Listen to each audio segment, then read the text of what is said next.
Post महाशय को रंगर दास reverend पीतर करन को मुझे धन्यवाद देवी पुणी मत सुंदर भावे स्वागत करथिबा भौणी को मीना को धन्यवाद देवी प्रभु अनुग्रह करंतु आशीर्वाद करंतु परिवार को अनुग्रह करंतु पुणी धन्यवाद देवी यही डिवाइस रे जेतेक प्रभु दास दासी माने जड़ित हो प्रत्येक को धन्यवाद सहित नमस्कार ज्ञापन करे। Praise the lord. नमस्कार। आसंतु आमे प्रातकालीन उपासना आड़क जा विलंब करवा नहीं वाक्य पढ़े आग को आम बढ़ा गोटे वाक्य पढ़े आपण ध्यान सहित सुस्थिर आत्म सहित बसंतु श्रवण करंतु। तुम्भे माने सदा प्रभुंकर प्रशंसा कर परमेश्वर पवित्र नाम ताहांकर प्रशंसा कर ताहांक पराक्रम उत्पन्न शून्यमंडल ताहांकर प्रशंसा कर। निश्वास प्रश्वास धारी प्रत्येक प्राणी सदा प्रभुंकर प्रशंसा करू। तुम्भे माने सदा प्रभुंकर प्रशंसा कर। प्रभु ये पठित वाक्य आशीर्वाद करंतु पठन रे श्रवण रे प्रत्येक को आशीर्वाद करंतु। आसंतु मु पदे प्रार्थना करी प्रार्थना पर आमे आगो को बढ़िया। धन्यवाद। मंगलमय सन्निधि सदा प्रभु स्वर्गवासी पिता तुमर से महत महत आश्चर्य नाम को धन्यवाद दौचु प्रशंसा गौरव कर प्रभु आम जे धूली नितांत अयोग्य हेले मत प्रभु ये प्रातः काल तुमरी चरण तले आसवाई हाथ जोड़ी निवेदन करने आमर समस्त दुर्बलता तुम निकट में समर्पण करने सुंदर अवकाश देला धन्यवाद। अनेक तुमरी दास दासी प्रभु तुम निकट को आसी हाथ जोड़ी अनेक निमंते प्रभु मैंने प्रार्थना कर सारी प्रार्थना से निवेदन से ओ प्रभु समस्त गुहारी शुणी उत्तर दे धन्यवाद। नितांत अयोग्य थोड़ी को प्रभु तुम चरण तले बसी तुमरी कृत दास दासी मान प्रभु आह्वान करी तुम निकट को आनिबा निमंते प्रभु सुंदर अवकाश देल सुंदर समय देल तुमको धन्यवाद। प्रभु समय प्रार्थना कर प्रभु तुम दासी मीनू शांत मध्य तुमरी हस्त दौची प्रभु मध्यस्थी प्रार्थना सुंदर भाव परिचालना करी ओ प्रभु अनेक निमंते दुखी रंकी दिन दरिद्र भावग्रस्त प्रत्येक विषय नहीं प्रभु से ओ प्रभु तुम निकट तोली धरिया तुमरी कृत दास दासी मान प्रभु अनुरोध करते से माने तुम निकट समस्त विषय प्रार्थना करू प्रभु जनाऊ जनाऊ उत्तर दे धन्यवाद दे प्रभु प्रार्थना कर प्रभु तुम्हें दया कर नितांत अयोग्य थोड़ी प्रभु हजाओ लुचाओ प्रकार परिचालना कर प्रभु जाने ना प्रभु तुम्हें मो सम्मुख तुम्हें कथा प्रभु मो मुख खोल दियो नितांत दया कर प्रत्येक जेतक प्रभु ए डिवाइस मध्य उपस्थित अच्छा जो मैंने आगु उपस्थित हे जो मैंने प्रभु ऑन कर ऑन करना प्रत्येक प्रभु तुम्हें जानी से आवश्यकता प्रभु परिवार आवश्यकता राज्य आवश्यकता समस्त विषय प्रभु दे तुम्हें महिमान्वित प्रभु तुम निकट समर्पण हो आशीर्वाद कर प्रभु मत सुजोग देथिबा महाशय दास वितर्कन को परिवार को सेवा कार्य को बहुल भाव आशीर्वाद कर गौरव का गौरव संभ्रम पूजा प्रशंसा तुम यीशु का नाम रे मांगी पिता amen. Praise the Lord.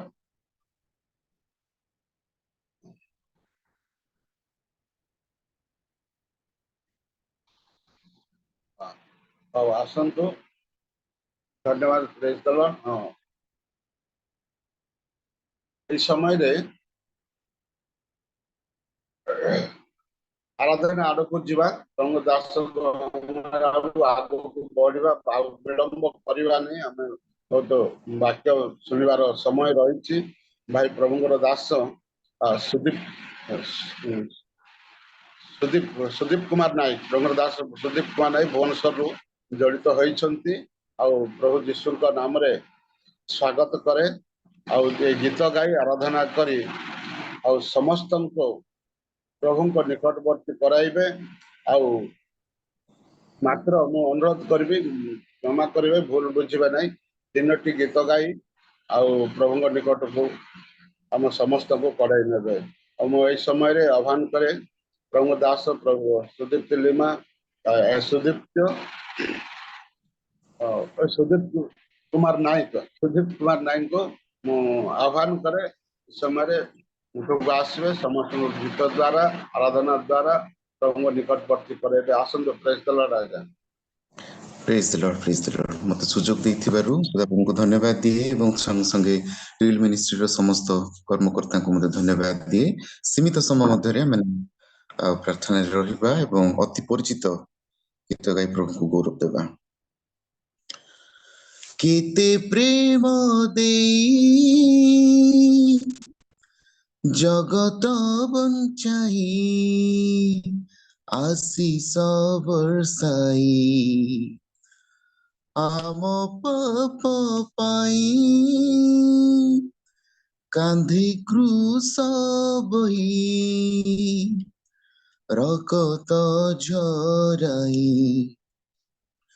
प्रहारित hello जगत पाई तथापि जगत चिन्हिला नहीं उधारिल सिही जीवन देई से प्रेम को आउ भूलई नहीं गाइबा जीसुंक नाम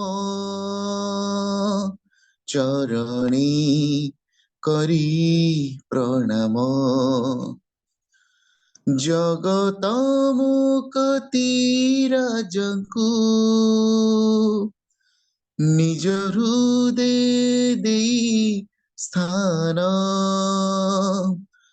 जगत मुक्ति राजंकु निज हृदय देई स्थान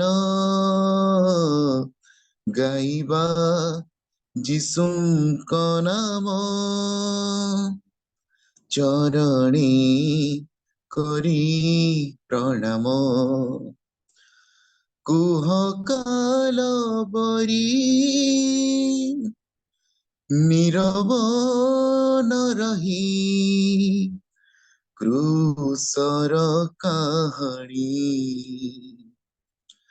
पूर्ण काल तांक भाववाणी एलोही एलोही लामा सब कथानी गाइबा जीसुंक नाम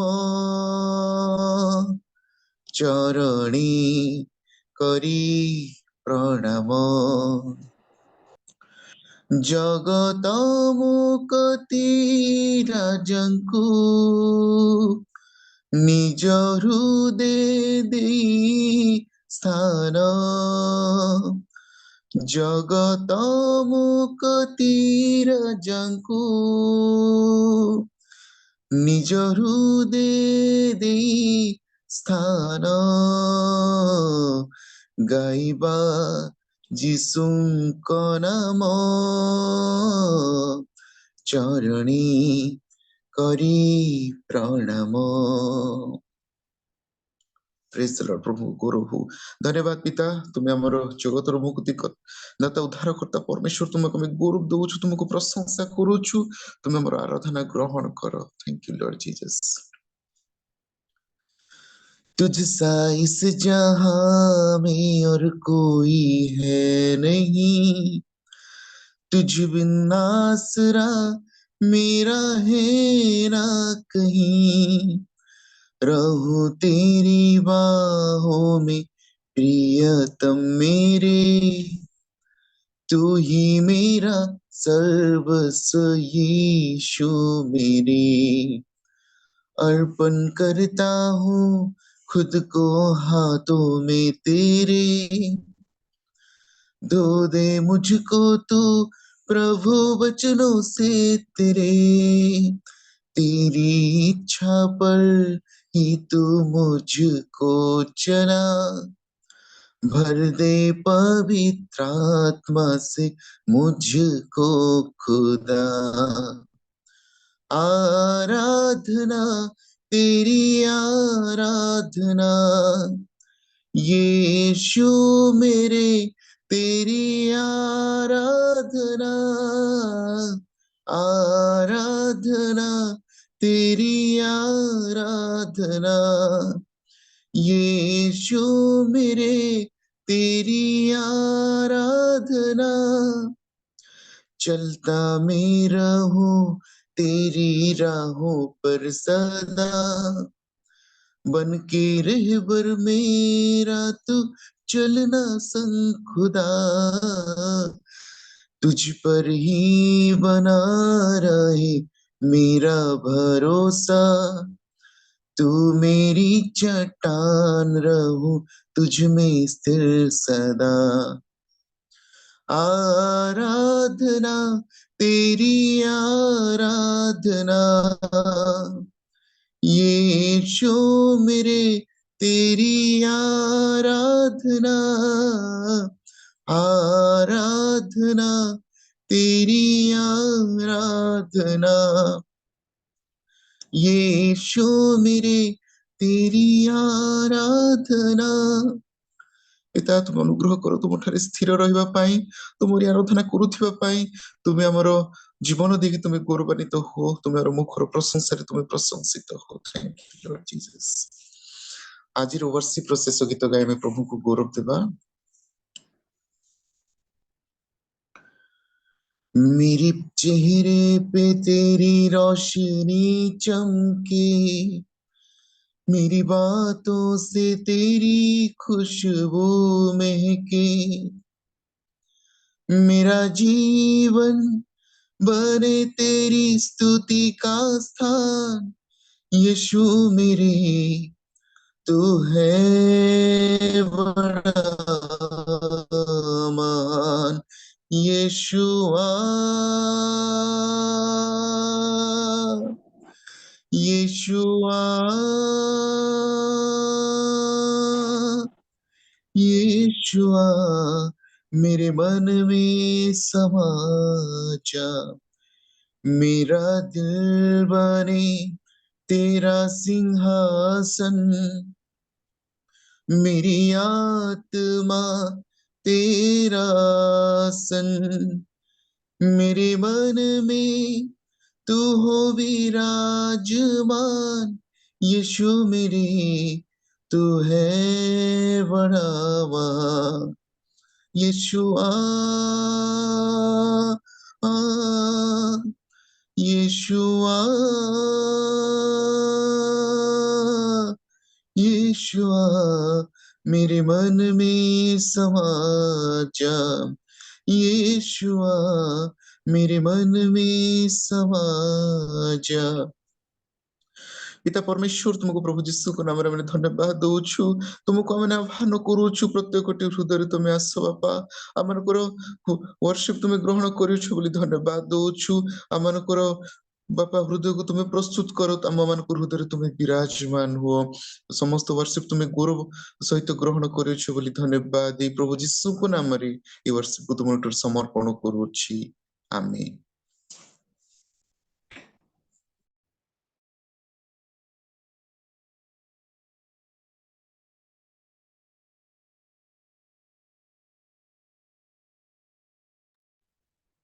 अनम्यूट करंतु आज्ञा। धन्यवाद। Praise the Lord.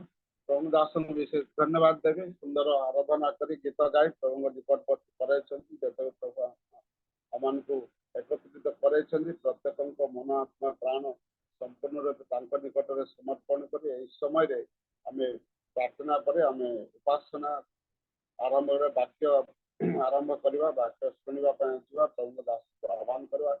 एई समय रे प्रार्थना एई समस्त विषय प्रार्थना करबे। मु अनुरोध करी प्रभु दास टिके पानी सार अच्छा सर पीके पानी sir sir praise the lord sir praise the lord पीके पानी सर सुनिचंदी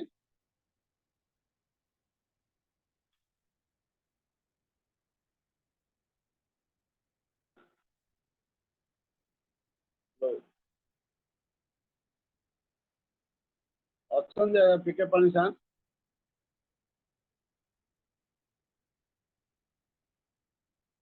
हेलो बोधे शुणी पार ना पीके करो आपणकर वॉइस टिके जोरे करंतु क्लियर सुबुनी आपणकर वॉइस आज्ञा आपणकर वॉइस टिके जोरे करंतु टिके सुबुनी क्लियर ठीक है हाँ ठीक अच्छे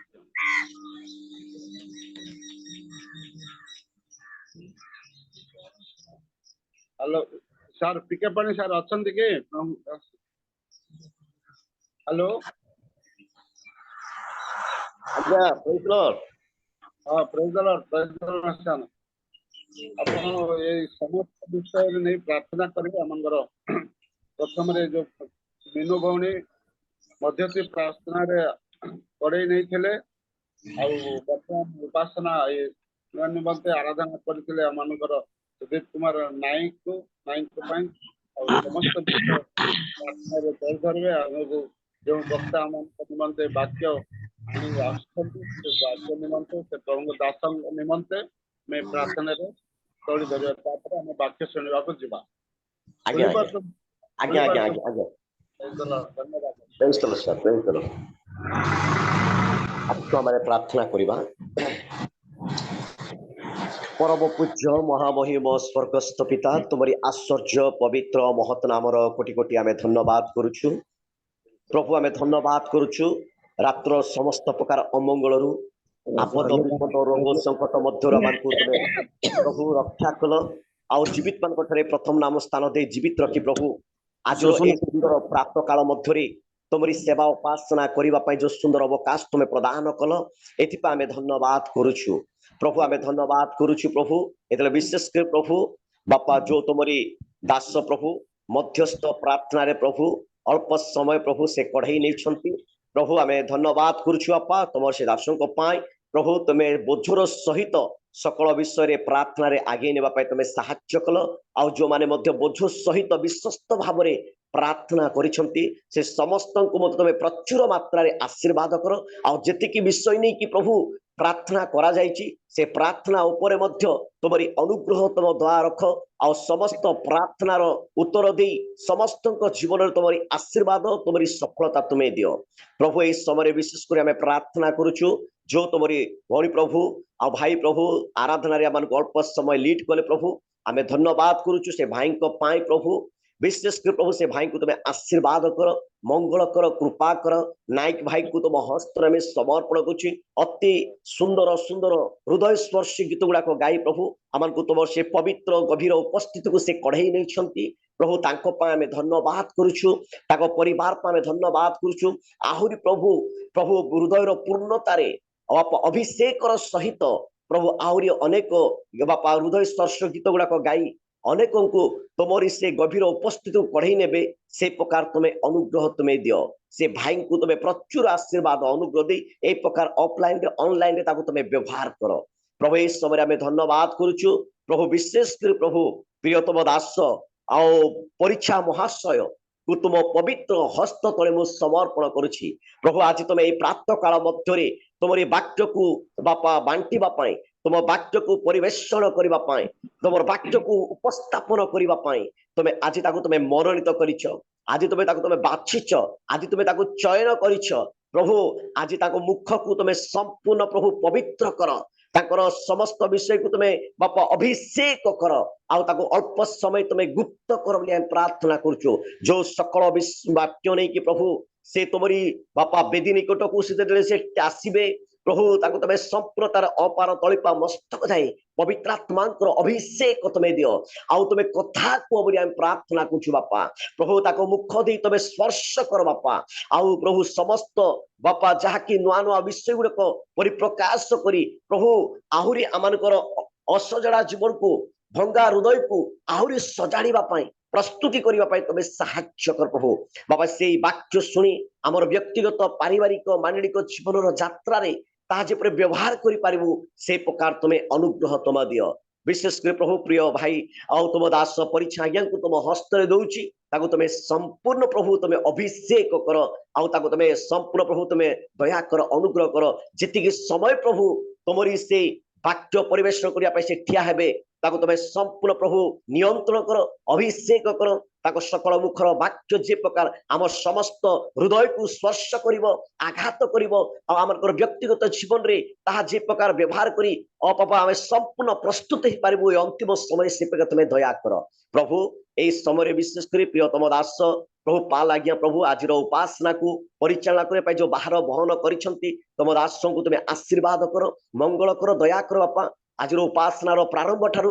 समाप्ति पर्यंत तुम आत्मा द्वारा परिचालित करने तुम तुम साहाय्य कर तुम दास को तुम हजाओ लुचाओ और तुम तुम व्यवहार कर आमे जेते तोरी दासदासी प्रभु ए प्लेटफॉर्म रे आमे बसिछु हम प्रत्येक को तुम आशीर्वाद कर रियल मिनिस्ट्री को तुम विशेष को तुम अनुग्रह तुम दियो यारी द्वारा प्रभु आमन को गोटे आत्मिक जागरण आनी देइछो सेतु आमे धन्यवाद करछु बापा सकल आदर महिमा केवल तुमको दे समस्त प्रार्थना तुम शुणिच विश्वास करी यीशु को नाम रे प्रार्थना उत्सव करी मागिली बापा आमेन धन्यवाद आज्ञा प्रभु आपनको आशीर्वाद Praise the Lord.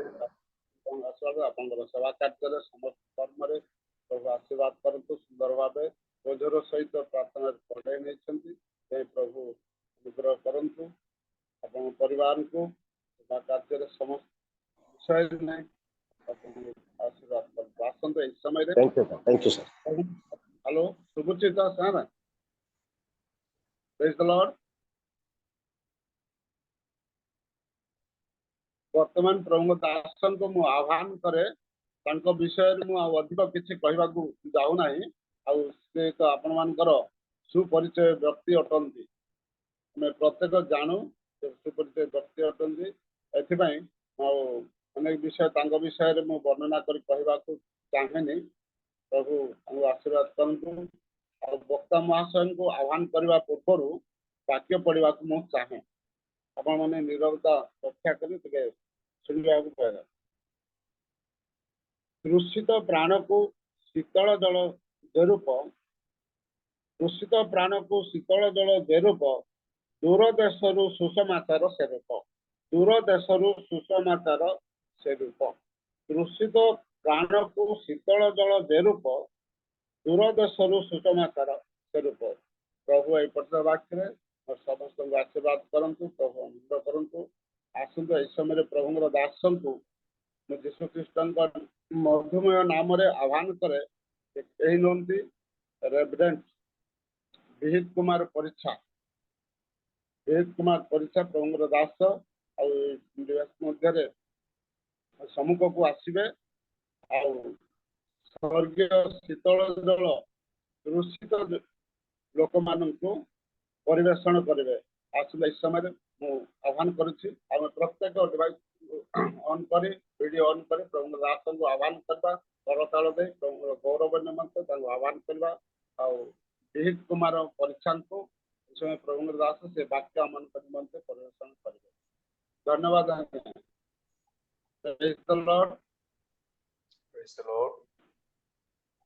हाँ इस समय प्रार्थना पढ़े ने वाक्य पढ़ाई ने समय को इस समय हस्तार्पण कर धन्यवाद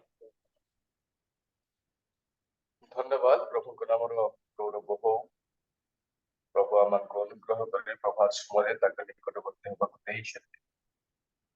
विशेष कर साधु मिलन प्रभु को धन्यवाद देवा संगे संगे रियल मिनिस्ट्री गति विशेष धन्यवादी प्रभु को सेवा आपण मैंने स्मरण कर समस्त को प्रभु यीशु नाम रे नमस्कार praise the Lord good morning ज्ञापन करुछु आसंतु आमे समय व्यय करबा नै सीधा सड़क आमे ईश्वर वाक्य जिबा वाक्य पाई भी तो प्रार्थना ही सारी छी तेणु मु मने करूनी वाक्य पाई आउ थोड़े मु प्रार्थना करिबी आ जो माने वाक्य निमंते प्रार्थना करिसेंती सेमानकर प्रार्थना को सम्मान करी सीधा मु ईश्वर को वाक्य को दिबा चाहूची आसंतु आजिरो ଧ୍ୟାନ ନିମନ୍ତେ ଯେଉଁ ଶାସ୍ତ୍ରାଂଶ ମନୋନୀତ କରାଯାଇଛି ତାହା ଆପଣ ମାନେ ପାଇବେ ପ୍ରଥମ ଯୋହନ 2 ପର୍ବର 18 ପଦ। ପ୍ରଥମ ଯୋହନ 2 ପର୍ବର 18 ପଦ।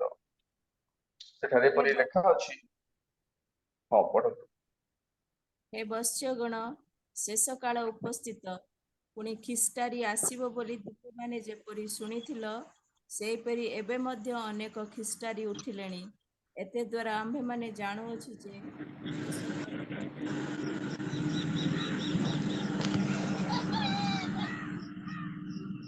ଧନ୍ୟବାଦ ଭଉଣୀ। ଆଉ ଏଇ ସ୍ଥାନରେ ଆମେ ଦେଖୁଛୁ 2 ପ୍ରକାର କଥା। ଶେଷ କାଳ ଉପସ୍ଥିତ, ପୁଣି ଖ୍ରୀଷ୍ଟାରୀ ଆସିବ ବୋଲି ତୁମ୍ଭେମାନେ ଯେପରି ଶୁଣିଥିଲ, ସେହିପରି ଏବେ ମଧ୍ୟ ଅନେକ ଖ୍ରୀଷ୍ଟାରୀ ଉଠିଲେଣି। 2 ପ୍ରକାର କଥା। ଖ୍ରୀଷ୍ଟାରୀ ଆସିବ ବୋଲି ଗୋଟେ ରିୟୁମର ହେଇଥିଲା, ହେଇଛି ମଧ୍ୟ। ତା ପୂର୍ବରୁ ଅନେକ ଖ୍ରୀଷ୍ଟାରୀ ମାନେ ଅଲରେଡି ଯୋହନଙ୍କ ସମୟରେ ମଧ୍ୟ ଆସି ସାରିଛନ୍ତି। ପ୍ରିୟ ପ୍ରଭୁଙ୍କ ଲୋକମାନେ, ଆଜି ଆପଣ ମାନଙ୍କୁ ଏଇ ଖ୍ରୀଷ୍ଟାରୀ ମାନେ କିଏ ଅଳ୍ପ ସୂଚନା ମୁଁ ଦେବାକୁ ଚାହୁଁଛି। ହେଇପାରେ ଆପଣ ମାନଙ୍କ ପାଇଁ ଏ ପ୍ରଭାତ ସମ୍ବନ୍ଧୀୟ କଥା ହେଇନପାରେ, କିନ୍ତୁ ଏହା ଏକ ତଥ୍ୟମୂଳକ କଥା। ତେଣୁ ଏଇ ଖ୍ରୀଷ୍ଟାରୀ ମାନେ କିଏ ଆମକୁ ଜାଣିବା ନିହାତି ଆବଶ୍ୟକ, ବିଶେଷ କରି ଏଇ ଦିନ ମାନଙ୍କରେ, ଯୋଉ ଦିନ ମାନଙ୍କରେ ଆମେ ଅଛୁ। ଯୋହନ ଯେତେବେଳେ ଲେଖିଲେ, ସେ ଗୋଟିଏ ଶବ୍ଦ ବ୍ୟବହାର କରନ୍ତି ଯେ ଶେଷ କାଳ ଉପସ୍ଥିତ। ପ୍ରିୟ ବନ୍ଧୁ ମାନେ, ଯୋହନଙ୍କ ସମୟରେ ଯଦି ଶେଷ କାଳ ଉପସ୍ଥିତ ଥିଲା, ଏବେ ପ୍ରାୟ 2000 ବର୍ଷ ହେଇଯିବଣି ଯୋହନ ଏହି ସୁସମାଚାର ସକାଳୁ ଲେଖିବି। ତେବେ ଆହୁରି କେତେ ଶେଷ କାଳରେ ଆମେ ନଥିବା? ପ୍ରାକ୍ଟିକାଲି ଚିନ୍ତା କଲେ ବହୁତ ଶେଷ କାଳରେ ଆମେ ଅଛୁ। ତେଣୁ ଏଇ ଖ୍ରୀଷ୍ଟାରୀ ମାନଙ୍କୁ ଆମେ ଚିହ୍ନିବା ନିତାନ୍ତ ଦରକାର। ତେବେ ଏଇ ଖ୍ରୀଷ୍ଟାରୀ ମାନେ କୋଉଠି ପ୍ରକାଶିତ ହେବେ? ଏମାନଙ୍କ କାମ କୋଉଠି, କାହା ଭିତରେ, କୋଉ ମାନଙ୍କ ଭିତରେ? ଏଇଟା ହଉଛି ବହୁତ ଇମ୍ପୋର୍ଟାଣ୍ଟ ଜାଣିବା ପାଇଁ। ତେଣୁ ମୋର ଛୋଟ ଚିନ୍ତାଧାରା ଭିତରେ ଅନେକ ବୟୋଜ୍ୟେଷ୍ଠ ପ୍ରାଚୀନ ପ୍ରଭୁଙ୍କ ସେବକ ମାନେ ଯୋଡି ହେଇଛନ୍ତି। ସେମାନେ ମୋଠୁ ବେଶୀ ଜାଣନ୍ତି। ସେମାନଙ୍କୁ ସମ୍ମାନ କରି ସେମାନଙ୍କ ସାମ୍ନାରେ ମୋ ପାଇଁ ଏକ ଆହ୍ୱାନ ଯେ ଏଇ ଏକ ତତ୍ତ୍ୱମୂଳକ କଥା ରଖିବା ପାଇଁ। ସେମାନେ ପରବର୍ତ୍ତୀ ଅବସ୍ଥାରେ ମତେ ପରାମର୍ଶ କରିପାରନ୍ତି। ତେଣୁ ପ୍ରିୟ ପ୍ରଭୁଙ୍କ ଲୋକମାନେ, ଏଠି ଆମେ ଦେଖୁଛୁ ଯେ ଅନେକ ଖ୍ରୀଷ୍ଟାରୀ ଉଠିଲେଣି। ଏଇ ଯୋଉ ଖ୍ରୀଷ୍ଟାରୀ ମାନେ, ଏମାନେ କିଏ? ଲେଖା ଅଛି 19 ପଦରେ, ସେମାନେ ଆମ୍ଭ ମାନଙ୍କ ମଧ୍ୟରୁ ବାହାରିଲେ, କିନ୍ତୁ ଆମ୍ଭ ମାନଙ୍କ ଦଳର ଲୋକ ନଥିଲେ। ଏଇ ଗୋଟିଏ କ୍ଲ୍ୟୁ ଖ୍ରୀଷ୍ଟାରୀ ସମ୍ବନ୍ଧରେ ଜାଣିବା ପାଇଁ ଆମର ଯଥେଷ୍ଟ ବୋଲି ମୁଁ ମନେ କରୁଛି। ଯେ ସେମାନେ ଯୋହନଙ୍କ ସହିତ, ଶିଷ୍ୟ ମାନଙ୍କ ସହିତ ମିଳିମିଶି ପ୍ରଭୁଙ୍କ ସେବା ଆରମ୍ଭ କରିଛନ୍ତି, କିନ୍ତୁ ପରବର୍ତ୍ତୀ ଅବସ୍ଥାରେ ସେହି ଦଳକୁ, ଶିଷ୍ୟମାନଙ୍କ ଦଳକୁ ସେମାନେ ପରିତ୍ୟାଗ କରିଛନ୍ତି ଆଉ ନିଜର ଏକ ଦଳ ତିଆରି କରିଛନ୍ତି। ତାର ଅର୍ଥ 2 ପ୍ରକାର ଦଳର କଥା ଏଠି ଆମେ ଦେଖୁଛୁ। ଶିଷ୍ୟମାନଙ୍କ ଦଳ, ଖ୍ରୀଷ୍ଟାରୀର ଦଳ। ପ୍ରିୟ ବନ୍ଧୁ ମାନେ, ଏହା ଏଭଳି ଏକ ଚମତ୍କାର ଶବ୍ଦ ବୋଲି ମୁଁ ମନେ କରୁଛି ଯେ ଆମର ଦଳର ଲୋକ ଏମାନେ ନଥିଲେ। କଣ ପାଇଁ ନଥିଲେ? ସେବା ତ ମିଳିମିଶି ଆରମ୍ଭ କଲେ, କିନ୍ତୁ ମୂଳ କଥା ମୁଁ ସିଧାସଳଖ କହିବାକୁ ଚାହୁଁଛି, ବିଶେଷ କରି ଯେ ଏମାନେ ଭିନ୍ନ ଏକ ମତବାଦର ଲୋକ, ଭିନ୍ନ ଏକ ମଣ୍ଡଳୀ ସ୍ଥାପନ କର୍ତ୍ତାର ଲୋକ ଏମାନେ, ଯୋଉମାନେ ଖ୍ରୀଷ୍ଟାରୀ। ପ୍ରିୟ ବନ୍ଧୁ ମାନେ, ଲେଖା ଅଛି, ବିଶେଷ କରି ପ୍ରଭୁ ଯୀଶୁ ଖ୍ରୀଷ୍ଟ ଗୋଟିଏ କଥା କହିଲେ, ମାଥିଉ ଲିଖିତ ସୁସମାଚାର, ମାଥିଉ ଲିଖିତ ସୁସମାଚାର 13 ଅଧ୍ୟାୟ 24 ପଦରୁ ମୁଁ ଅଧ୍ୟୟନ କରୁଛି, ଦୟାକରି ଧ୍ୟାନ ଦିଅନ୍ତୁ। ସେ ସେମାନଙ୍କୁ ଆଉ ଗୋଟିଏ ଦୃଷ୍ଟାନ୍ତ ଦେଇ କହିଲେ, ସ୍ୱର୍ଗ ରାଜ୍ୟ ଆପଣ କ୍ଷେତ୍ରରେ ଭଲ ବିହନ ବୁଣିଥିବା ଜଣେ ବ୍ୟକ୍ତିଙ୍କ ସଦୃଶ। ମାତ୍ର ଲୋକେ ନିଦ୍ରା ଯାଇଥିବା ସମୟରେ ତାଙ୍କ ଶତ୍ରୁ ଆସି ସେହି ଗହମ ମଧ୍ୟରେ ବାଳୁଙ୍ଗା ବୁଣି ଦେଇ ଚାଲିଗଲା। ଗୋଟିଏ ଫିଲ୍ଡରେ ସୁସମାଚାର ପ୍ରଚାର କରୁଛି, ସେଇ ଫିଲ୍ଡରେ ବାଳୁଙ୍ଗା ମଧ୍ୟ ବୁଣା ହେଉଛି। ତାକୁ ତର୍ଜମା ଅନୁବାଦ କରି 37 ପଦରୁ ପ୍ରଭୁ ଯୀଶୁ ଖ୍ରୀଷ୍ଟ ବୁଝାଉଛନ୍ତି ସେହି ତତ୍ଵମୂଳକ କଥା। ଲେଖାଯାଏ, ସେ ଉତ୍ତର ଦେଲେ, ଉତ୍ତମ ବିହନ ଯେ ବୁଣନ୍ତି ସେ ମନୁଷ୍ୟ ପୁତ୍ର। କ୍ଷେତ ଜଗତ ଭଲ ବିହନ ରାଜ୍ୟର ସନ୍ତାନ ମାନେ, ବାଳୁଙ୍ଗା ପାପାତ୍ମାର ସନ୍ତାନ ମାନେ। ପ୍ରିୟ ପ୍ରଭୁଙ୍କ ଲୋକମାନେ, ଭଲ ବିହନ ଆଉ ବାଳୁଙ୍ଗା ଉଭୟ ମିଳିମିଶି ଗୋଟିଏ ଫିଲ୍ଡରେ ବଢୁଛନ୍ତି। ଯେତେବେଳେ ନିଦ୍ରା ଯାଇଥିବା ସମୟରେ ଏଇ ବୀଜ ବୁଣିକି ଶତ୍ରୁ ଚାଲିଗଲା, ଲୋକମାନେ ଶୋଇ ଯାଇଥିଲେ, ଆଉ ସେଇ ସମୟରେ ଶିଷ୍ୟମାନେ କହୁଛନ୍ତି ଆମେ କାଟିଦେବୁ। ଲୋକ କହିଲେ, ନାଇଁ ଆକୁ କାଟ ନାହିଁ, ଛାଡି ଦିଅ, ଶେଷ ସମୟରେ ଆକୁ ଆମେ କାଟିବା। ତୁମେ କାଟି ପାରିବ ନାହିଁ, କାଟୁ କାଟୁ କାଳେ ଭଲ ବିହନ ଗୁଡାକୁ ତମେ କାଟି ପାରିବ। ତେଣୁ ପ୍ରିୟଶ୍ୱରଙ୍କ ଲୋକମାନେ, ଆମେ ଏଠି ଏଇ ତତ୍ଵ ଦେଖୁଛୁ ଯେ ଗୋଟିଏ ଫିଲ୍ଡରେ, ଅନ୍ୟ ଅର୍ଥରେ କହିବାକୁ ଗଲେ ଗୋଟିଏ ମତରେ ଦୁଇ ପ୍ରକାର ଲୋକ ଆମେ ବଢୁଛୁ। ତାର ଅର୍ଥ, ଗୋଟିଏ ବିଶ୍ୱାସ ମତରେ ବିଭିନ୍ନ ପ୍ରକାର ମତବାଦର ଲୋକମାନେ ଆମେ ଯେ ଅଛୁ ଜଣା ପଡୁନି, କିନ୍ତୁ ପରମେଶ୍ୱରଙ୍କ ସେବା କରୁଛୁ ବୋଲି ମନେ କରିଲା ବେଳେ ଖ୍ରୀଷ୍ଟିଆନ ମାନେ ଆମ ମାନଙ୍କ ମଧ୍ୟରେ ଅଲରେଡି କାମ କରୁଛନ୍ତି। ତେଣୁ ପ୍ରଭୁ ଯୀଶୁ ଖ୍ରୀଷ୍ଟ 24 ପର୍ବରେ କେତେ ଗୁଡାଏ ସୂଚନା ଆମକୁ ଦିଅନ୍ତି। ମାଥ୍ୟୁ ଲିଖିତ ସୁସମାଚାର 24 ପର୍ବରେ ସେ 3-4 ପଦରେ କହିଲେ, ପରେ ସେ ଜିତ ପର୍ବତ ଉପରେ ବସୁଥିଲେ। ଶିଷ୍ୟମାନେ ତାହାଙ୍କ ଛାମୁକୁ ଗୋପନରେ ଆସି ପଚାରିଲେ, ଏସବୁ କେବେ ଘଟିବ? ପୁଣି ଆପଣଙ୍କ ଆଗମନ ଓ ଯୁଗାନ୍ତର ଲକ୍ଷଣ କଣ, ତାହା ଆମ୍ଭମାନଙ୍କୁ କୁହନ୍ତୁ। ସେଥିରେ ଯୀଶୁ ସେମାନଙ୍କୁ ଉତ୍ତର ଦେଲେ, ସାବଧାନ, କେହି ଯେପରି ତୁମ୍ଭମାନଙ୍କୁ ଭ୍ରାନ୍ତ ନ କରେ। କାରଣ ଅନେକେ ମୋ ନାମରେ ଆସି ମୁଁ ଖ୍ରୀଷ୍ଟ ବୋଲି କହି ଅନେକଙ୍କୁ ଭ୍ରାନ୍ତ କରିବେ। ପ୍ରିୟ ବନ୍ଧୁମାନେ, ମୁଁ ରେକର୍ଡ କରିଛି ପାଖାପାଖି 6 ପ୍ରକାର ଭଣ୍ଡ ଲୋକମାନେ ମଣ୍ଡଳୀ ଭିତରେ କାର୍ଯ୍ୟ କରିବେ। ଗୋଟିଏ ମଣ୍ଡଳୀରେ, ଖ୍ରୀଷ୍ଟୀୟ ମଣ୍ଡଳୀରେ, ବାପ୍ଟିଷ୍ଟ, କ୍ୟାଥୋଲିକ, ପେଣ୍ଟିକଷ୍ଟାଲ, ଏଇ ମଣ୍ଡଳୀ ଗୁଡାକ ମୁଁ କହୁଛି। ଖ୍ରୀଷ୍ଟୀୟ ମଣ୍ଡଳୀରେ ଏମାନେ କାମ କରିବେ। ଖ୍ରୀଷ୍ଟଙ୍କ ନାଁରେ ଏମାନେ ଆସିବେ, ଭାବବାଦୀ ନାଁରେ ଆସିବେ। 24 ପର୍ବର 24 ପଦରେ କୁହନ୍ତି, କାରଣ ଭଣ୍ଡ ଖ୍ରୀଷ୍ଟ ମାନେ ଓ ଭଣ୍ଡ ଭାବବାଦୀ ମାନେ ଉଠି ଏପରି ମହା ଚିହ୍ନ ଅଦ୍ଭୁତ କର୍ମ ମାନ ଦେଖାଇବେ। ପ୍ରିୟ ବନ୍ଧୁ ମାନେ, ମୁଁ ବିଶ୍ୱାସ କରେ ଶେଷ କାଳରେ ପ୍ରକୃତ ମନୋନୀତ ସେବକ ମାନଙ୍କ ଜୀବନରେ ଆଶ୍ଚର୍ଯ୍ୟ କର୍ମ ପ୍ରଭୁ ଆଉ ସାଧନ କରିବେ ନାହିଁ। ଯୋଉମାନେ ଆଶ୍ଚର୍ଯ୍ୟ କର୍ମ ବିଶେଷ କରି କରିବେ ଶେଷ କାଳରେ, ସେମାନେ ଭଣ୍ଡ ଭାବବାଦୀ ଆଉ ଭଣ୍ଡ ଖ୍ରୀଷ୍ଟ ବୋଲି ମୁଁ ବିଶ୍ୱାସ କରେ। ତେଣୁ ବିଶେଷ କରି ଆମେ ସାବଧାନ ହେବାକୁ ପଡିବ ଆମର ବିଶ୍ୱାସ, ଖ୍ରୀଷ୍ଟୀୟ ବିଶ୍ୱାସମୟ ଜୀବନରେ। ପ୍ରିୟ ପ୍ରଭୁଙ୍କ ଲୋକମାନେ, ତେବେ ଏଇ ଖ୍ରୀଷ୍ଟିଆନ ମାନେ କିଏ? ଯୀଶୁ କହିଲେ ଯେ ମୋ ନାମରେ ଆସିବେ, ଏମାନେ ଖ୍ରୀଷ୍ଟଙ୍କ ନାମରେ ଆସିବେ। କୋଉଠିକି ଆସିବେ? ଏମାନଙ୍କର କାମ କଣ? ଏମାନଙ୍କର ସେବା କଣ? ମୁଁ ତ ବିଶ୍ୱାସ କରୁଛି ବାଇବଲ ଅନୁସାରେ ଯେ ଏମାନେ ପ୍ରତ୍ୟେକ ମଣ୍ଡଳୀକୁ ଆସିବେ। ଯୋଉ ସ୍ଥାନରେ ପ୍ରକୃତ ବୀଜ ବୁଣା ଯାଉଛି ସେଇ ସ୍ଥାନକୁ ଏମାନେ ଆସିବେ ଆଉ ବାଳୁଙ୍ଗା ବୁଣିବେ। ଏଇଟା ଜାଣି ରଖିବା ଦରକାର। ପ୍ରିୟଙ୍କ ଲୋକମାନେ, ମୁଁ ବିଶ୍ୱାସ କରୁଛି ପୁଣି ଅନେକ ପ୍ରମାଣ ମଧ୍ୟ ବାଇବେଲରୁ ମିଳେ ଯେ ପ୍ରଭୁ ଯାହାକୁ ଯୋଉ ଭଳି ଆହ୍ୱାନ କରିଛନ୍ତି, ସେଇ ଆହ୍ୱାନରେ ଯିଏ ବିଶ୍ୱସ୍ତ ନୁହନ୍ତି ସେମାନେ ହଉଛନ୍ତି ପ୍ରକୃତରେ ଜଣେ ଜଣେ ଖ୍ରୀଷ୍ଟିଆନର ଲୋକମାନେ।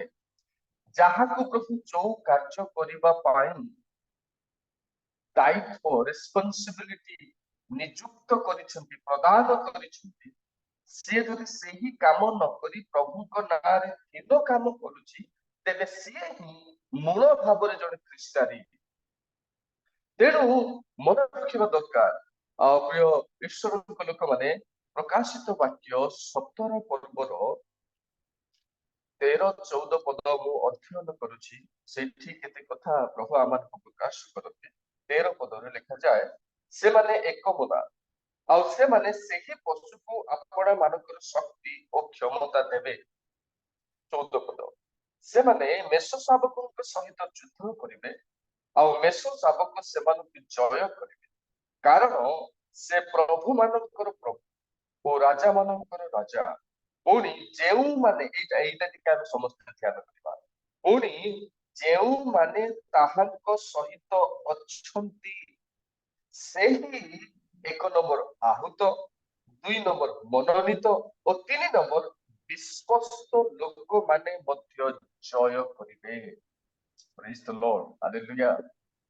ପ୍ରିୟ ପ୍ରଭୁଙ୍କ ଲୋକମାନେ, ଏଠି ପ୍ରଭୁ ଆମକୁ 3 ପ୍ରକାରର ଶବ୍ଦକୁ ବ୍ୟବହାର କରନ୍ତି। ପ୍ରଥମ ହଉଛି ଆହୁତ, ଦ୍ୱିତୀୟ ମନୋନୀତ, ତୃତୀୟ ବିଶ୍ୱସ୍ତ। ଆହୁତର ଅର୍ଥ ଯୋଉମାନେ ପ୍ରଭୁଙ୍କ ସେବା ପାଇଁ ଡକା ଯାଇଛନ୍ତି। ଦୟାକରି ଧ୍ୟାନ ଦିଅନ୍ତୁ, ଯୋଉମାନଙ୍କୁ ପ୍ରଭୁ ସେବା ପାଇଁ ଡାକିଛନ୍ତି, ସେ ବହୁତ ଲୋକଙ୍କୁ ଡାକିଛନ୍ତି। ତା ଭିତରୁ କାହାକୁ ସେ କୋଉ ଭଳି ମନୋନୀତ କରିଛନ୍ତି, କୋଉ ସେବା କରିବା ପାଇଁ। ଉଦାହରଣ ସ୍ୱରୂପ ସାଧୁ ପାଉଲ ଏଫେସୀୟ ମଣ୍ଡଳୀରେ କହିଲେ, ସିଏ କାହା କାହାକୁ ଭାବବାଦୀ, କାହା କାହାକୁ ପ୍ରେରିତ, ପୁଣି କାହା କାହାକୁ ସୁସମାଚାର ପ୍ରଚାରକ, କାହା କାହାକୁ ପାଳକ, ପୁଣି କାହା କାହାକୁ ଶିକ୍ଷକ। ୟାକୁ ଥିଓଲୋଜିଆନ ମାନେ 5-fold ମିନିଷ୍ଟ୍ରି ବୋଲି କହନ୍ତି। ସେ କାହା କାହାକୁ କୋଉ କୋଉ ପ୍ରକାରେ ଡାକି ମନୋନୀତ କରିଛନ୍ତି। ନାଇଁ ବିହି ମିଶନାରୀ ହେବ, ନାଇଁ ଅମୁକ ଲୋକ ପାଳକ ହବ, ଅମୁକ ଲୋକ ଭାବବାଦୀ ହବ, ଅମୁକ ଲୋକ ଶିକ୍ଷକ ହବ, ଅମୁକ ଲୋକ ପ୍ରଚାରକ ହବ। ଏଇ ଶବ୍ଦକୁ ଟିକେ ଗଭୀର କରି ଆମେ ଧ୍ୟାନ କରୁ ଯେ ସେ କାହା କାହାକୁ, ତାର ଅର୍ଥ ଗୋଟିଏ ସ୍ୱତନ୍ତ୍ର ଜାଗାରେ ଆପଏଣ୍ଟମେଣ୍ଟ ସେ ଦଉଛନ୍ତି, ନିଯୁକ୍ତ କରୁଛନ୍ତି, ପାଳକ ଭାବରେ, ପ୍ରଚାରକ ଭାବରେ, ଭାବବାଦୀ ଭାବରେ ଏବଂ ପ୍ରେରିତ ଭାବରେ, ଶିକ୍ଷକ ଭାବରେ। ୟା କାମ ସିଏ କରିବାକୁ ହବ ନାହିଁ, ତା କାମ ଇଏ କରିବାକୁ ହବ ନାହିଁ। ପ୍ରିୟ ପ୍ରଭୁଙ୍କ ଲୋକମାନେ, ଯଦି ନିଯୁକ୍ତ ଆସୁଛି ପ୍ରଭୁଙ୍କ ଦ୍ଵାରା, ଯଦି ଆପଏଣ୍ଟମେଣ୍ଟ ଆସୁଛି ପ୍ରଭୁଙ୍କ ଦ୍ଵାରା, ଯଦି ସେ ଆମମାନଙ୍କୁ ମନୋନୀତ କରିଛନ୍ତି ଅମୁକ କାମ କରିବା ପାଇଁ ପ୍ରଭୁଙ୍କ ଦ୍ଵାରା, ତେବେ ସେଇ କାମ ଛଡା ଆମେ ଅନ୍ୟ କାମ କରିପାରିବା ନାହିଁ। ବାଇବେଲକୁ ଯଦି କରିପାରିବେ ବୋଲି ଆମେ ମନେ କରୁଛୁ, ମତେ ଦୟାକରି ବାକ୍ୟ ପରେ ଆପଣ ମାନେ ଶିଖେଇ ପାରନ୍ତି, ମୁଁ ଶିଖିବାକୁ ଚାହୁଁଛି। ଗୋଟିଏ ପାଳକ ସୁସମାଚାର ପ୍ରଚାର କାର୍ଯ୍ୟ କରିପାରିବ ନାହିଁ, ସେ ଯାଇପାରିବ ନାହିଁ। ମତେ ବାଇବେଲରୁ ଆପଣ ମାନେ ପ୍ରମାଣ କରିପାରନ୍ତି। ତେଣୁ ଏ ଯୋଉ ବିଶ୍ୱସ୍ତ ଶବ୍ଦ ସବୁଠାରୁ ଗୁରୁତ୍ୱପୂର୍ଣ୍ଣ କଥା। ଯୋଉ ଆହ୍ୱାନରେ ଆମେ ଆହୁତ, ପ୍ରିୟଶ୍ୱରଙ୍କ ଲୋକମାନେ, ସେ ତହିଁରେ ହିଁ ବିଶ୍ୱସ୍ତ ହବା ଦରକାର। ଆମେ ଆଜିକା ଯୁଗରେ ମନ ଇଚ୍ଛା ସେବା କରୁଛୁ। ତାର ଅର୍ଥ ଆମେ ନିଜର ଆହ୍ୱାନକୁ ଆଉ ମନୋନୟନକୁ ଆମେ ସ୍ଥିର ନ କରି ତହିଁରେ ବିଶ୍ୱସ୍ତ ହେଇପାରୁନାହୁଁ। ବହୁତ ବଡ ସବଜେକ୍ଟ ଏଟା। ତେଣୁ ଆମେ ତାରି ଭିତରେ ଖ୍ରୀଷ୍ଟାରୀ ହେବାର ସମ୍ଭାବନା ଅଛି। ସେବା ତ କରୁଛୁ। ଦୟାକରି ପଢନ୍ତୁ ମାଥ୍ୟୁ ଲିଖିତ ସୁସମାଚାର 7 ଅଧ୍ୟାୟର 22 ପଦ। ଟିକେ ଜଲ୍ଦି ଜଲ୍ଦି ସମୟ ହେଇଯିବଣି।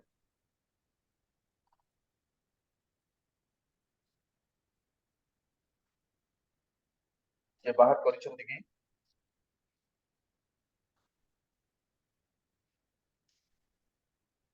ହ୍ୟାଲୋ,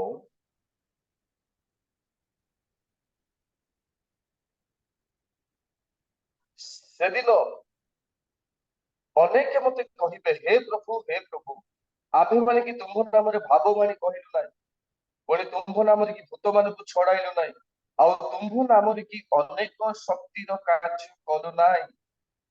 ଏଟା ଯେତେବେଳର ବି କଥା ହଉ, ଅନେକ ଲୋକ ଅନେକ ପ୍ରକାର କଥା ଏଇ 22 ପଦ ଉପରେ କୁହନ୍ତି। କିନ୍ତୁ ମୁଁ ଏତିକି କହିବି ଯେ ଯୋଉମାନେ ଭାବବାଣୀ କହୁଛନ୍ତି, ଯୋଉମାନେ ଭୂତ ଛଡଉଛନ୍ତି, जो माने अनेक शक्तिर कार्य करुछंती 23 पदरे सेमानंको प्रभु यीशु कहती सेतेबेले मु सेमानंको स्पष्ट रूपे कहबी मु तुम मानंको केबे हे जानि नाही हे अधर्माचारी माने मु पाखरो दूर हो आज्ञा भाववाणी कहबा भूत छड़ेबा शक्तिर कार्य करबा एटा अधर्माचारी मानंको काम की ध्यान दियंतु देखो माने जो माने सेवारे हमें सावधान नहु भाववाणी तो समय असमय आम कहीछु बेले बेले भूत भी आम छड़ीछु शक्तिर कार्य भी आम सेवा जीवन अनुभूति रे तथापि प्रिय बंधु माने शेष काल रे विचार समय रे प्रभु सेमानकु कहिबे रे अधर्माचारी माने तुमे माने कि मु तुमको जाने नाही प्रथम कथा द्वितीय कथा माथि लिखित सुसमाचार 25 पर्व आम ध्यान करबा सेठी आम जानू जे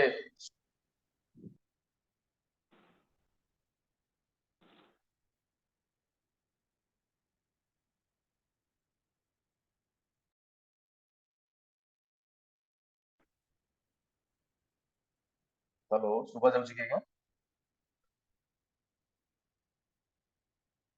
हेलो शुभा जाउछि thank you thank you thank you thank you निर्बुद्धि आ सुबुद्धिर कथा वर्णन करा जाउछि किंतु ए निर्बुद्धि और सुबुद्धि भितर सिमिलारिटी अछि उभय समान देखा जाउछि उभय सोइले से निर्बुद्धि भी सौची सुबुद्धि भी सौची प्रिय बंधु माने ए गुड़ कथा टिके ध्यान करंतु हम क्रिश्चियन लोक माने बहुत अनुभूति हमर वाक्य ऊपर अछि तेनु विशेष वर्णना करिवार आवश्यक ही नाही বুলি মনে କରୁछि किंतु टिके कहले हम जानि दिबा तेनु आर प्रदीप जळुछि तार प्रदीप जळुछि ये भी बरं को साक्षात करबा रेडी से भी बरं को साक्षात करबा रेडी ये सोइले से भी सोउछि ये उठिले सी भी उठुची ये प्रस्तुत हेले सी भी प्रस्तुत होची प्रिय बंधु माने किंतु शेष समय रे बर से मानकु कहउछंती तुमने माने किए मु तुमको मानकु जाने नाही काहाकु निर्बुद्धि प्रदीप जळुथिबा अवस्था रे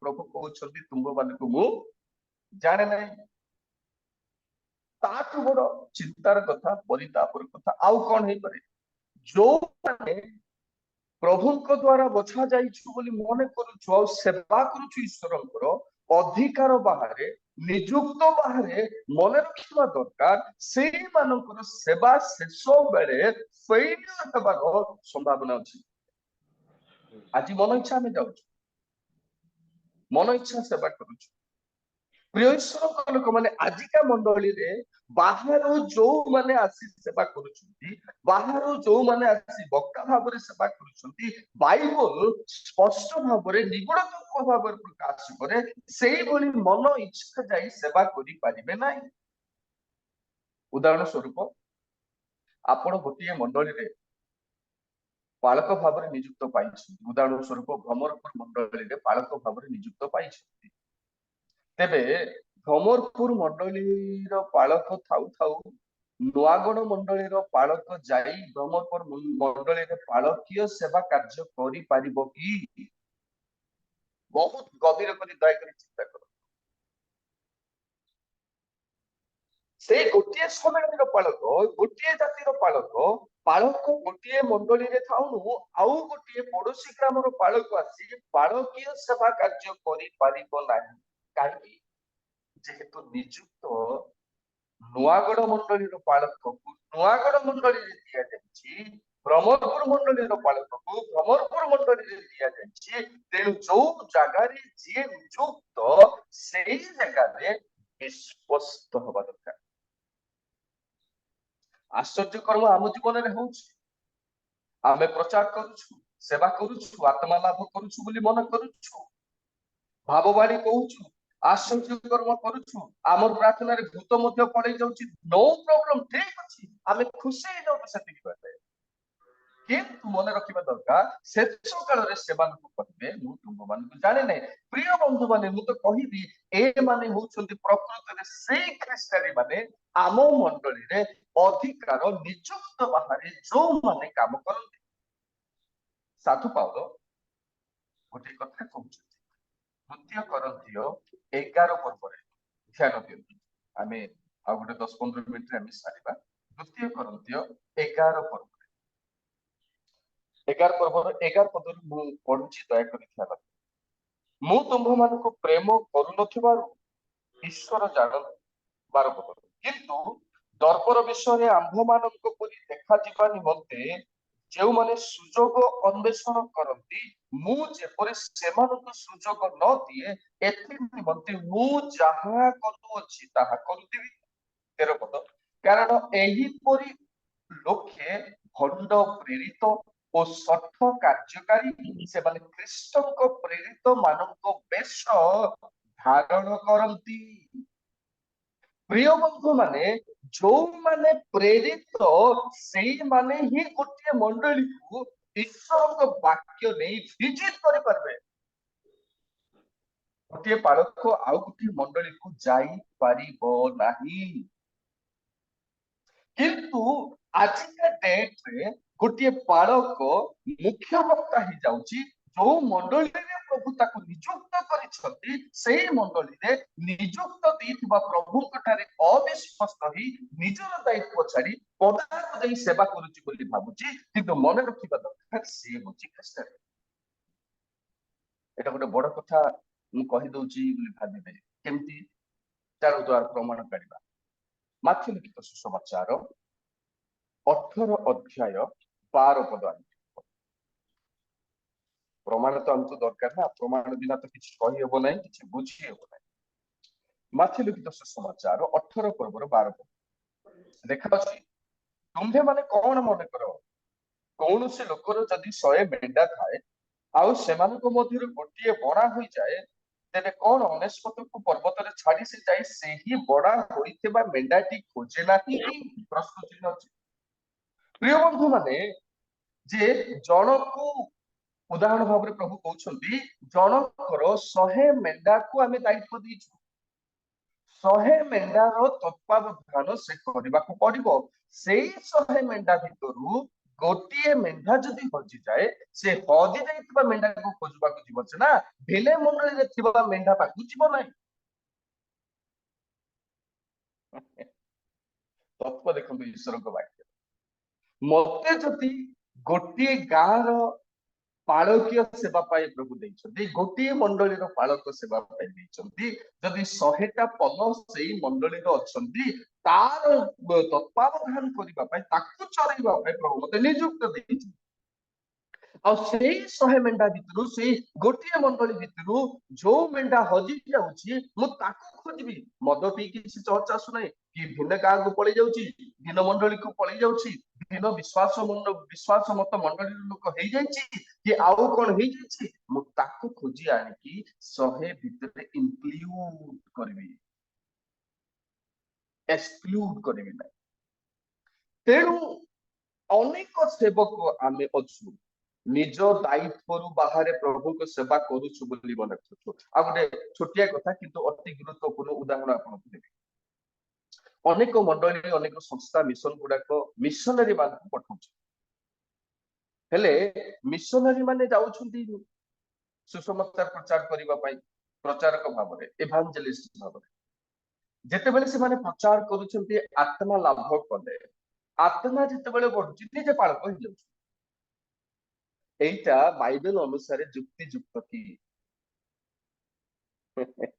आपण सुसमाचार प्रचार करिवे आत्मा लाभ कले मंडली गठन होला तार भितरु जणको आपण पाळकीय करी प्रस्तुत करी नियुक्त करिवे जे नाही तू पाळक हो बाबू मोर आह्वान पाळकर आह्वान नुह मोर आह्वान मु विश्वस्त भी मो आह्वान रे सुसमाचार प्रचारक भाव रे तेणु मु केवल सुसमाचार प्रचार करिबी आमे प्रचार करूछु आत्मा लाभ होला परे मंडली स्थापन होला परे निजे पालक हो पालक भिन्न सुसमाचार प्रचारक भिन्न पालक नियुक्त हेबा पर्यंत गोटे प्रेरित आ गोटे प्रचारक पालकीय सेवा करिवे निज द्वारा स्थापित हितबा मंडली रे आ अति शीघ्र गोटे पालक को चयन करी नियुक्त करिबा प्रक्रिया होची बिब्लिकल प्रोसीजर तेणु ଯୋହନ କହିଲେ ଯେ ଅନେକ ଖ୍ରୀଷ୍ଟିଆନୀ ମାନେ ବାହାରିଛନ୍ତି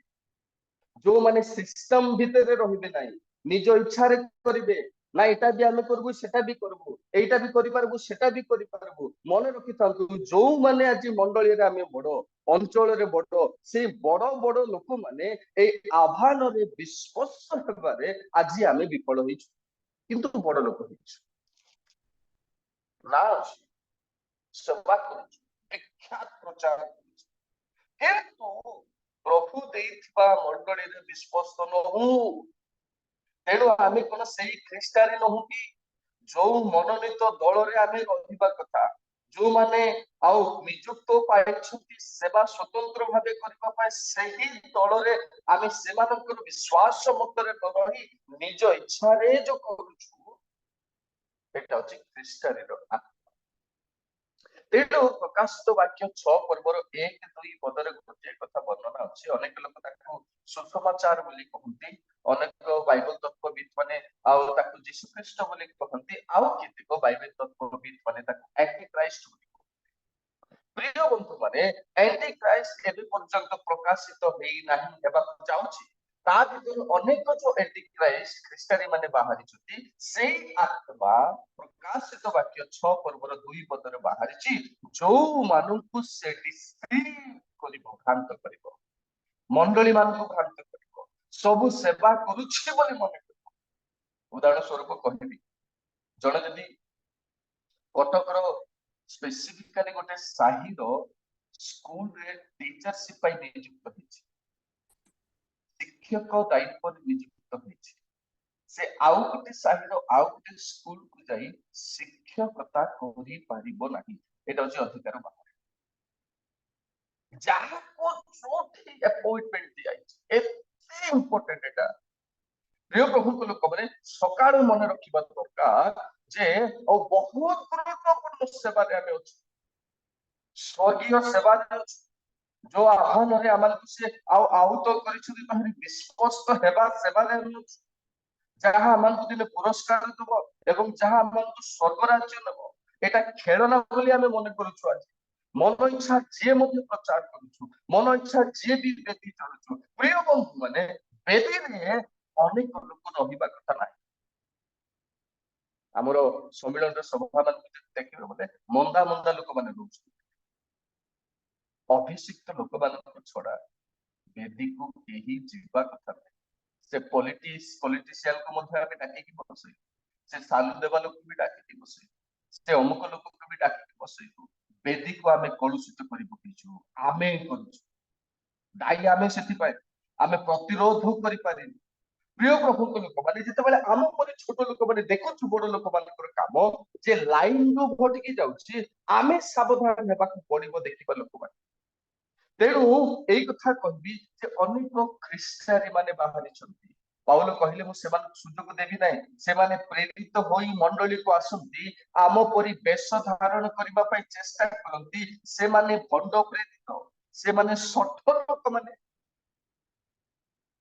ଦେଖନ୍ତୁ, ଆଉ ଗୋଟିଏ କଥା କହିବି, ତାପରେ ମୁଁ ଶେଷ କରିବି। ପ୍ରକାଶିତ ବାକ୍ୟ 2 ପର୍ବ, ପ୍ରକାଶିତ ବାକ୍ୟ 2 ପର୍ବ 19 ପଦରେ ମୁଁ ଅଧ୍ୟୟନ କରିଛି, ବୋଧେ ସମ୍ଭବତଃ ଏଇଟା ଆମର ଶେଷ କଥା।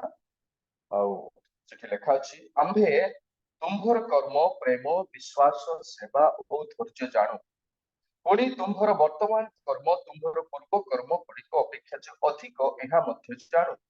ତଥାପି ତୁମ୍ଭ ବିରୁଦ୍ଧରେ ଆମର ଏହି କଥା ଅଛି, ଜିଦେ ବୋଲାମି ଯେଉଁ ନାରୀ ଆପଣଙ୍କୁ ଭାବବାଦିନୀ ବୋଲି କହି ମୋର ଦାସମାନଙ୍କୁ ବେଶ୍ୟା ଗମନ, ଦେବପ୍ରସାଦ ଭୋଜନ କରିବାକୁ ଶିକ୍ଷା ଦେଇ ବୁଲାଉଅଛି, ତୁମ୍ଭେ ତାହାର ଦୁଷ୍କର୍ମ ସହ୍ୟ କରୁଅଛ। ଗୋଟିଏ ମଣ୍ଡଳୀରେ, ଥୁୟାତିରା ମଣ୍ଡଳୀରେ ନିଜକୁ ଜଣେ ଭାବବାଦିନୀ ବୋଲି କହୁଛି, ଅନେକ ଲୋକ ବିଶ୍ୱାସ କରିଛନ୍ତି। ମଣ୍ଡଳୀ ଭିତରେ ଏ କୋଉଠୁ ଆସିଛି ଜଣା ନାହିଁ, ମଣ୍ଡଳୀରେ କିଛି ଆଉ ହିଷ୍ଟ୍ରି କି ତଥ୍ୟ ଆମକୁ ବାଇବଲ ପ୍ରଦାନ କରୁ, ଆକୁ ପ୍ରଭୁ ଆହ୍ୱାନ କରିଛନ୍ତି କି ନାହିଁ ପ୍ରମାଣ ନାହିଁ। ଯେତେ ପ୍ରଭୁଙ୍କ ଲୋକମାନେ ଆମର ସଭାକୁ, ଆମ ସମ୍ମିଳନୀକୁ, ଆମର ମଣ୍ଡଳୀକୁ ଆସୁଛନ୍ତି ସେବକ ଭାବରେ, ପ୍ରଭୁ ସେମାନଙ୍କୁ ଆହ୍ୱାନ କରିଛନ୍ତି ବୋଲି କେହି ଆମେ ଜାଣିବୁ। ମାତ୍ର ପ୍ରଭୁଙ୍କ ଲୋକଙ୍କୁ ଭଲ ଶିକ୍ଷା ଦେଇଦେଲେ ଭଲ ବାକ୍ୟ ଦେଇଦେଲେ ପ୍ରଭୁଙ୍କର ସେବକ ଜଣେ ହେଇପାରିବ ନାହିଁ। ଆହ୍ୱାନ ଆମକୁ ଜାଣିଥିବା ଦରକାର, ପ୍ରଭୁଙ୍କର ଆହ୍ୱାନ। ପ୍ରିୟ ପ୍ରଭୁଙ୍କ ଲୋକମାନେ, ତେଣୁ ଥିଆତିରା ମଣ୍ଡଳୀରେ ଏଭଳି ଜଣେ ଭାବବାଦିନୀ ବାହାରିଛି ଯାହାଙ୍କୁ ପ୍ରଭୁଙ୍କର ଆହ୍ୱାନ ଆମେ ଜାଣିପାରୁନୁ, ମଣ୍ଡଳୀ ଜାଣିନି, କିନ୍ତୁ ତାର କଥା ମଣ୍ଡଳୀ ଶୁଣୁଛୁ। ଏତିକି କହିବି, ଏଭଳି ଅନେକ ଖ୍ରୀଷ୍ଟିଆନ ମାନେ ଆମ ଭିତରେ, ଆମ ମଣ୍ଡଳୀରେ ସେବକ ଭାବରେ ଆମ ଲିଡର ମାନେ ଅଛନ୍ତି। ତେଣୁ ଶେଷ କାଳରେ ପ୍ରିୟ ବନ୍ଧୁ ମାନେ ଆମେ ଭ୍ରାନ୍ତ ହବା ନାହିଁ, ଆମେ ସଚେତନ ରହିବା। ପ୍ରଭୁ ଯୋଉ ଆହ୍ୱାନରେ ଆମକୁ ଆହ୍ୱାନ କରିଛନ୍ତି ତହିଁରେ ଆମେ ବିଶ୍ୱସ୍ତ ହବା। ଯୋଉଥିପାଇଁ ଆମକୁ ମନୋନୀତ କରିଛନ୍ତି ଅର୍ଥାତ୍ ନିଯୁକ୍ତ ଦେଇଛନ୍ତି ତହିଁରେ ବିଶ୍ୱସ୍ତ ହବା।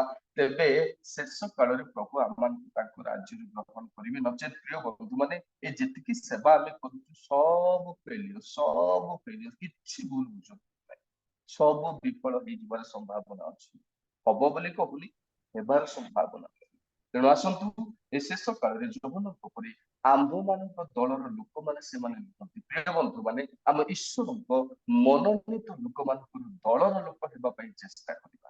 ଯୋଉମାନେ ବାହାରୁ ଆସୁଛନ୍ତି, ଯୋଉମାନଙ୍କର ଆହ୍ୱାନ ଆମେ ଜାଣୁନୁ, ବ୍ୟକ୍ତିଗତ ପାରିବାରିକ ଜୀବନ ଆମେ ଦେଖୁନୁ ଆଉ ଜାଣୁନୁ, ସେମାନଙ୍କର ପଛରେ ଦୌଡ଼ିବା ନାହିଁ। ଯୋଉ ଲୋକାଲ ଲିଡର ମାନଙ୍କୁ ଆମମାନଙ୍କୁ ଦେଇଛନ୍ତି ସେମାନଙ୍କ ସହିତ ମିଳିମିଶି ଆମେ ଈଶ୍ୱରଙ୍କ ରାଜ୍ୟ ପାଇଁ ବଢିବା। ତେବେ ପ୍ରଭୁ ତାଙ୍କର ରାଜ୍ୟରେ ଆମକୁ ସଂରକ୍ଷିତ କରିବେ। ପ୍ରଭୁ এই অল্প বাক্যরে ଆମ ସମସ୍ତଙ୍କୁ ଆଶୀର୍ବାଦ କରନ୍ତୁ। ଧନ୍ୟବାଦ। ପ୍ରଭୁ ଦାସଙ୍କୁ ବହୁତ ବହୁତ ଧନ୍ୟବାଦ ଦେବି, ସୁନ୍ଦର ବାକ୍ୟ କହି ଆମମାନଙ୍କୁ ଆଗକୁ ବଢେଇଛନ୍ତି। ଏଇ ଦିନ ମାନଙ୍କରେ ଉପଯୁକ୍ତ ବାକ୍ୟ, ଆମମାନଙ୍କ ନିମନ୍ତେ ଉପଯୁକ୍ତ ବାକ୍ୟ, ପୁଣି ଦିନ ମାନଙ୍କରେ ଆବଶ୍ୟକ ବାକ୍ୟ ଦେଇ ପ୍ରଭୁ ଆମ ତାଙ୍କ ମୁଖ ଦ୍ୱାରା କଥା କହିଛନ୍ତି। ଏଥିପାଇଁ ପ୍ରଭୁଙ୍କ ନାମ ଧନ୍ୟ ହଉ। ବିଶେଷ ବିଶେଷ ଧନ୍ୟବାଦ ଦେଇ ନମସ୍କାର ମଧ୍ୟ ଜ୍ଞାପନ କରେ। ପ୍ରଭୁ ଆଶୀର୍ବାଦ କରନ୍ତୁ। ମୁଁ ଆଉ ଅନେକ ବିଷୟ ବ୍ୟାଖ୍ୟା କରିବେ ନାହିଁ, ଆପଣ ମାନେ ମୁଖ୍ୟତଃ ଲୋକମାନେ ଏହା ଜାଣିଛନ୍ତି। ମୁଁ ସେଥିପାଇଁ ପ୍ରଥମରେ ପଢିଲି, ତୃଷିତ ପ୍ରାଣକୁ ଶୀତଳ ଜଳ ଯେ ରୂପ, ଦୂର ଦେଶରୁ ସୁସମାଚାର ସେ ରୂପ। ପ୍ରଭୁ ତାଙ୍କୁ ବିଶେଷ କରି ଆଶୀର୍ବାଦ କରନ୍ତୁ। ଆହୁରି ସେବା କାର୍ଯ୍ୟରେ ତାଙ୍କରି ପରିବାରକୁ ସମସ୍ତଙ୍କୁ ପ୍ରଭୁ ଆଶୀର୍ବାଦ କରନ୍ତୁ, ତାଙ୍କର କାର୍ଯ୍ୟରେ ଅଧିଷ୍ଠାନ ହୁଅନ୍ତୁ। ଆସନ୍ତୁ ଏଇ ସମୟରେ ପ୍ରଭୁ ଦାସଙ୍କୁ ବହୁତ ବହୁତ ଧନ୍ୟବାଦ ଦେବି। ତାଙ୍କୁ ସମସ୍ତେ କରତାଳ ଦେଇ ତାଙ୍କୁ ଆଉ ପ୍ରଭୁଙ୍କର ନାମରେ, ଯୀଶୁଖ୍ରୀଷ୍ଟଙ୍କ ନାମରେ ଧନ୍ୟବାଦ ଦେବା। ତ ଏଇ ସମୟରେ ମୁଁ